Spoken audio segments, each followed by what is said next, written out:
दर्शाती है कि इस धरा पर रहने वाले सभी प्राणियों, जीव जंतुओं को आपसी सामंजस्य, समृद्ध जीवन जीने का हक मिले। हमारे नदी नाले, पर्वत, वन, मैदान संरक्षित एवं सुरक्षित रहें। शायद इसलिए हमारी परंपराओं में इनकी पूजा का भी विधान है। राजस्थान के इतिहास में प्रकृति व जीवों से लगाव के संदर्भ में अनेक उदाहरण देखने को मिलते हैं। उनमें से एक अमृता देवी बिश्नोई जी का ये बलिदान निश्चित रूप से प्रकृति को संजोने का है। यही नहीं, आज हम देखते हैं कि हमारी नदियां सिकुड़ती हुई जा रही हैं, हमारे पर्वत छोटे होते जा रहे हैं।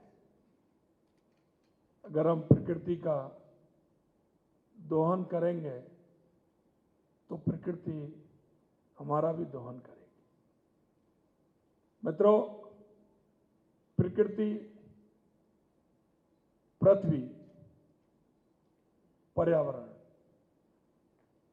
यह जीवन की मूलभूत आवश्यकता है। प्रकृति हमको बहुत कुछ सिखाती है। प्रकृति का आनंद हम सभी के मन को भाता है। पृथ्वी हमें प्रचुर मात्रा में जो हमारी आवश्यकता है उनकी पूर्ति करती है। आपके मन में कुछ भी आता है, सपने में भी सोचते हैं, पृथ्वी उसको पूरा करती है और इसलिए हम इसको मां भी कहते हैं। पर्यावरण के क्षेत्र में आप सभी को पूर्ण रूप से जानकारी भी है, जानते हैं। नए सोपान भले ही हम आगे बढ़ते हैं, लेकिन पर्यावरण उसमें प्रमुख है। प्रकृति यानी कि उसकी संरचना देखिए, उस संरचना के बिंदु को आप टटोलिए। कोई भी एक छोटा बिंदु लीजिए, आपके मन में बैठे बैठे विचार आ जाएगा, प्रकृति के किसी स्थान पर जाने से आ जाएगा। यहां आप अपने बिंदु को ले जाना चाहें, उस पर सोचने का थोड़ा सा अगर हम प्रयास करेंगे तो हम बहुत आगे बढ़ जाएंगे। क्योंकि पृथ्वी वो है, जीव का आहार भी होता है और जीव का पालनहार भी होता है। हमें इन दोनों में सामंजस्य भी करना है। जीव का आहार होता है, जीव का पालनहार होता है। कभी आपने विचार किया होगा कितने जीव जंतु, पक्षी कैसे पैदा हुए? इनका कोई पृथ्वी से कोई लगाव है क्या? इनका अगर जन्म हुआ है, कहीं ना कहीं उनका जन्म हुआ है, वो पृथ्वी के स्वरूप के लिए हुआ है। किसी भी जीव जंतु को, किसी भी प्राणी को, किसी भी पशु को हम ये नहीं कह सकते कि एक पृथ्वी पर बोझ है।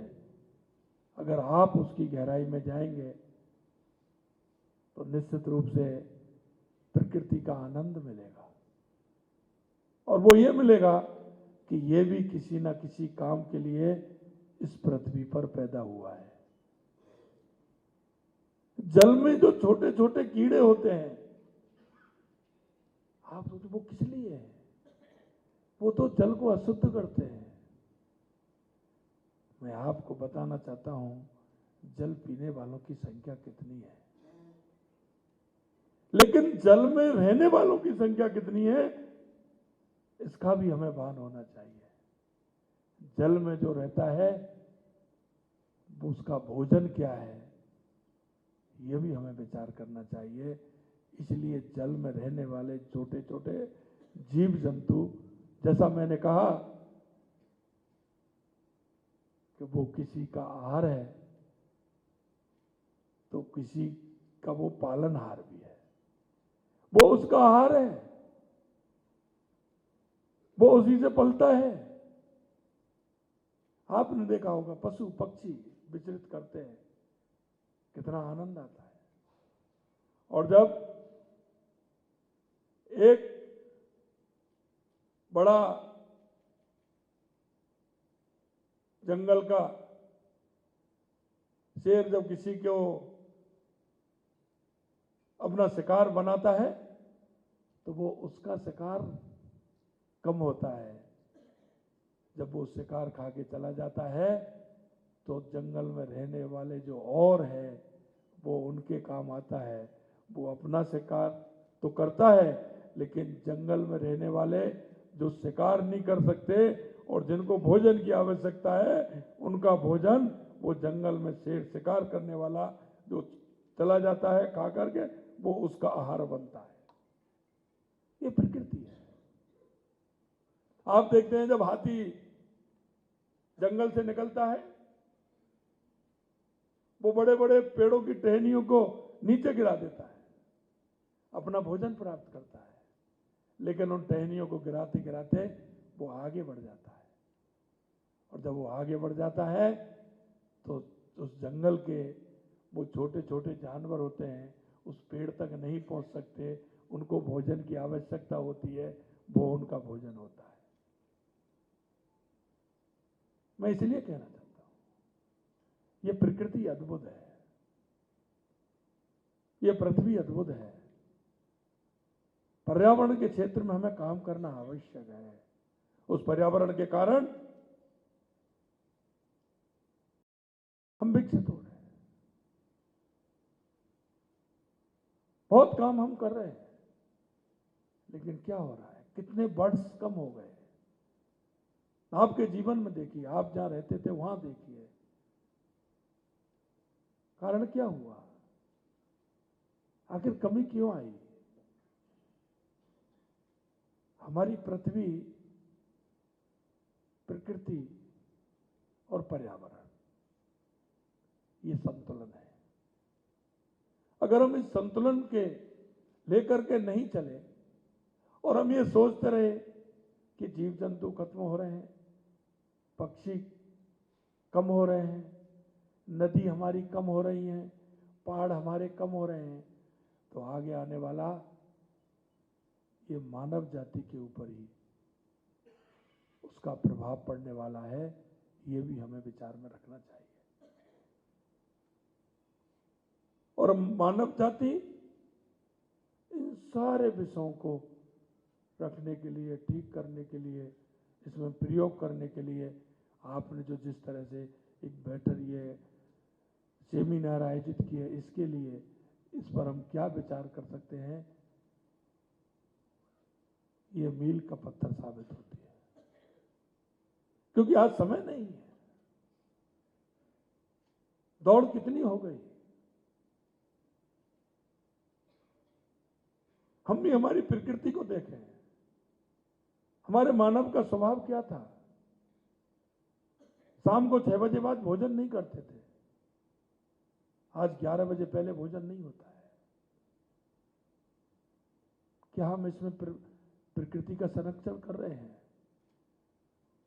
8 बजे 9 बजे सो जाते थे, लास्ट होता था वो, तो सुबह 5 बजे 4 बजे जगते थे, नित्य क्रिया करते थे, और उसके बाद हम हमारे काम में लग जाते थे। हमने भी छोड़ा है। ये एक उदाहरण है। प्रकृति में सजोने में, प्रकृति के संतुलन में, प्रकृति को हम किस तरह से आगे रख सकते हैं, हम सबका बहुत बड़ा योगदान है। यहां भी हम देखते हैं, पड़ोसी की चिंता कौन करता है, ये भी प्रकृति है। मेरे गांव में, मेरे वार्ड में, मेरे अपार्टमेंट में कौन ऐसा रहता है जिसको आवश्यकता है? मित्रों, मैं आपसे इतना कहना चाहता हूं कि हजारों लाखों सालों का देश है, ये कभी अधिकारों से नहीं चला, ये कर्तव्यों पर निर्धारित रहा, कर्तव्यों पर चला। और उन कर्तव्यों में क्या क्या निहित था, ये हमारे विचार में आना चाहिए। कर्तव्यों में वो सब कुछ निहित था जो प्रकृति, पृथ्वी, पर्यावरण, उसको समाहित करते हुए चलता था। हम वृक्षों को पूजते हैं, पर्वतों को पूजते हैं, नदियों को पूजते हैं,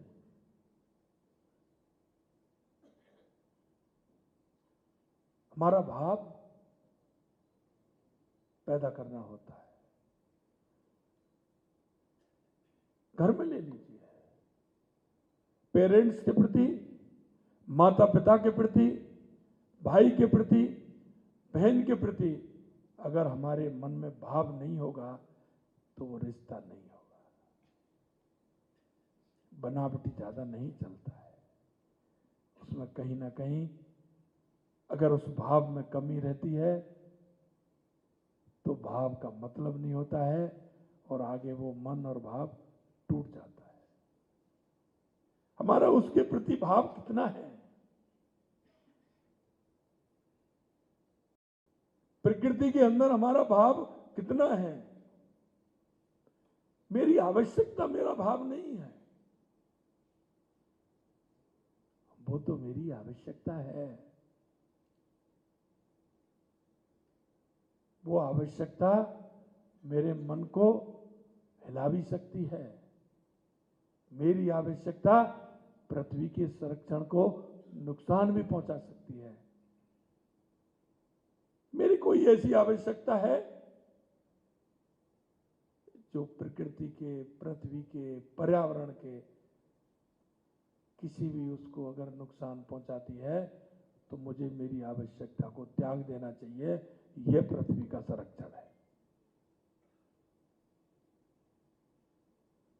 मैं निश्चित रूप से सूर्य जी को भी धन्यवाद देना चाहता हूं, आप सभी को धन्यवाद देना चाहता हूं कि यह संस्था ऐसा काम कर रही है। राम राज्य की कल्पना में सिर्फ मानव जाति का कल्याण नहीं है, राम राज्य की कल्पना में पूरी पृथ्वी का कल्याण है, जीव जंतुओं का कल्याण है, नदियों का कल्याण है, पहाड़ों को संरक्षण कैसे रखें ये भी कल्याण है, पर्यावरण को कैसे रखें ये भी कल्याण है, हमारा वृक्ष कैसे रहें ये भी कल्याण है। संपूर्ण मानव जाति से लेकर के संपूर्ण प्रकृति का किस तरह से हम संरक्षण कर सकते हैं, यह राम राज्य की कल्पना है। मैं आपसे इतना ही आग्रह करना चाहता हूं। आज हमने मानव जाति के कल्याण के लिए बहुत सारी योजनाएं की हैं, काम भी कर रहे हैं, करना भी चाहिए और वो इसलिए करना चाहिए कि अगर हम उसको सहारा देंगे तो वो पृथ्वी, पर्यावरण और पृथ्वी के बारे में सोचेगा। अगर पहले उसको भोजन नहीं है तो पहले वो अपने भोजन के बारे में सोचेगा।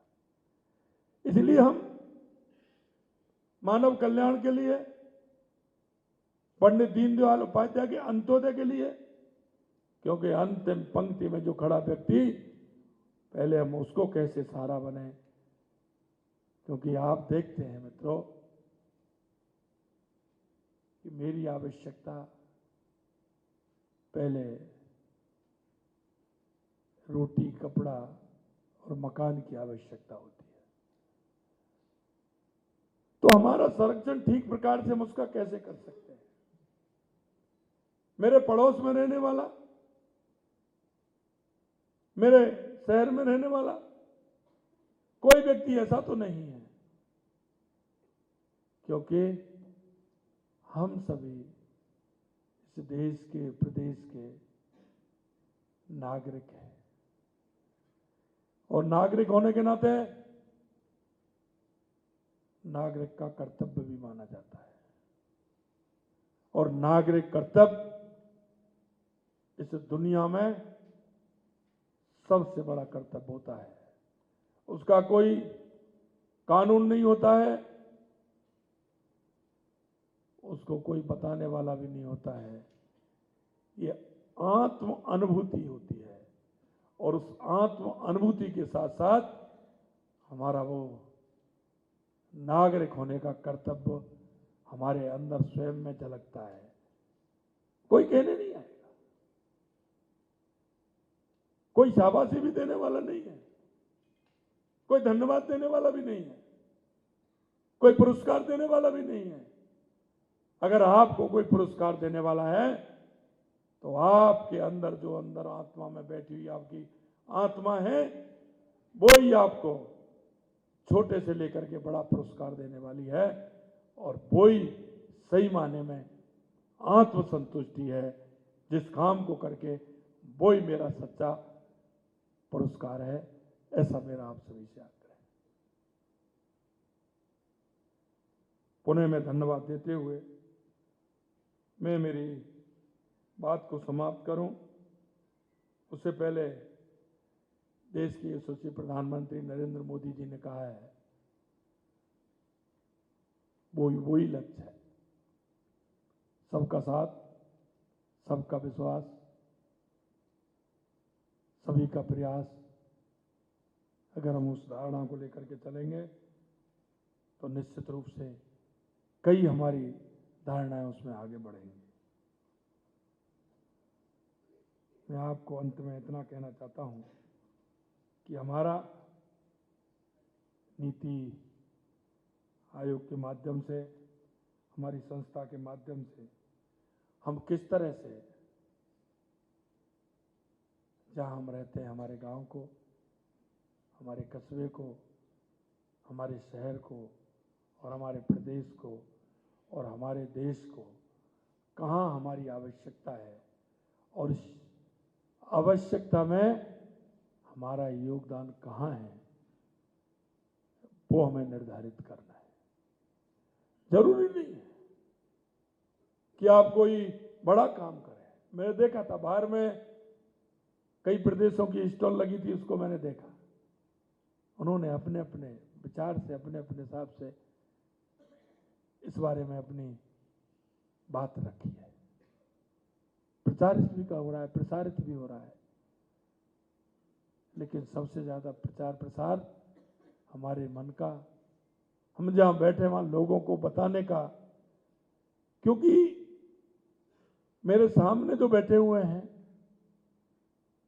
वो कहीं ना कहीं ये श्रेणी वो है कि आपके कहने मात्र से, आपके विचार करने मात्र से बहुत कुछ इसकी ओर बदलाव हो सकता है।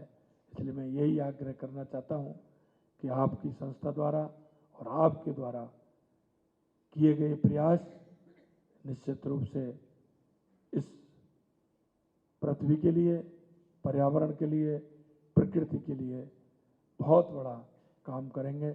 इसी आशा और विश्वास के साथ आप सभी को बहुत बहुत धन्यवाद। जय हिंद, जय भारत।